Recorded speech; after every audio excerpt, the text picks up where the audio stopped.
There are moments in life that shake you, moments that feel like the ground disappears beneath your feet, when everything you've built, believed in, or held close slips away. For Daniel, that moment came in the middle of a busy life. He had a stable job, a partner he loved, friends who laughed with him, and dreams, big dreams. But one by one, the things that once gave him identity began to fall apart. First, his company downsized.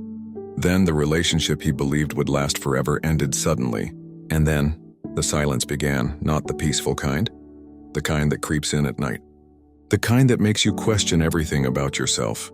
He tried to stay busy, tried to smile when people asked, "Well, how are you?" He answered, "I'm okay," even when his soul was shouting, "I'm not." Because in the world he lived in, being broken wasn't an option, so he became good at hiding. But when the noise of the world faded, Daniel faced the hardest question of all. Who am I now that everything is gone? It's a question many people face, but few talk about. The truth is, Daniel wasn't weak. He wasn't lazy, he wasn't a failure. He was simply human, and he was standing at the bottom of a mountain he never expected to climb. A mountain of grief, of confusion, of fear. In the beginning, he stayed there, not because he didn't want to climb, but because he didn't believe he could.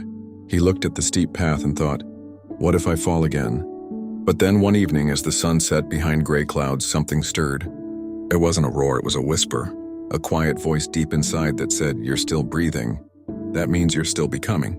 So the next morning, Daniel got up, not because he felt strong, but because he couldn't bear the weight of standing still any longer. He didn't climb the whole mountain in a day, but he took one step, and then another. Some days he slipped. Some days the doubt screamed louder than hope. Some days he sat on a rock halfway up, tears falling into his hands, wondering if he should turn back. But he didn't, because somewhere in the process of climbing, he began to rediscover who he was. Not the version of himself that the world expected, but the real version, the raw, unfiltered, imperfect version. He learned that healing isn't linear. That strength doesn't always look like confidence, it sometimes looks like survival. As the seasons changed, so did Daniel. He began journaling again. He started helping others who were stuck at the base of their own mountains. He laughed again. Not because everything was perfect, but because he remembered what joy felt like. He even stood in front of a small group and shared his story. His voice trembled, but his heart was strong. And when he reached the summit, when he finally looked out over everything he had climbed through, he didn't feel pride. He felt peace. Because the mountain had never been a punishment. It had been a path back to himself, a path that showed him what he was made of. And here's the truth, we all have a mountain. Some are made of grief, some of failure, some of fear, heartbreak, illness, loneliness, or lost dreams. But no matter what your mountain looks like, you were meant to climb it. Not because you're fearless, but because deep down you're stronger than you know. And you may not see the summit yet. You may be crawling, aching, or resting halfway up.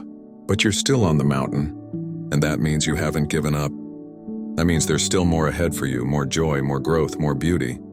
Or suckin' maybe, just maybe, your mountain isn't just about you. Maybe when you reach the top, you'll turn around and stretch out your hand to help someone else begin.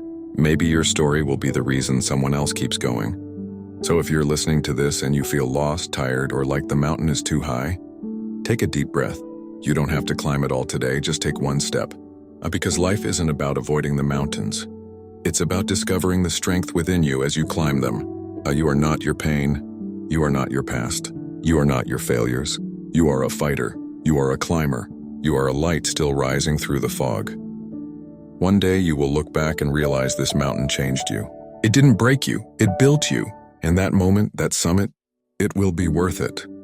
A moral of the story: every mountain you face isn't there to block your path. It's there to show you your strength. You were never meant to stay at the bottom. You were meant to rise.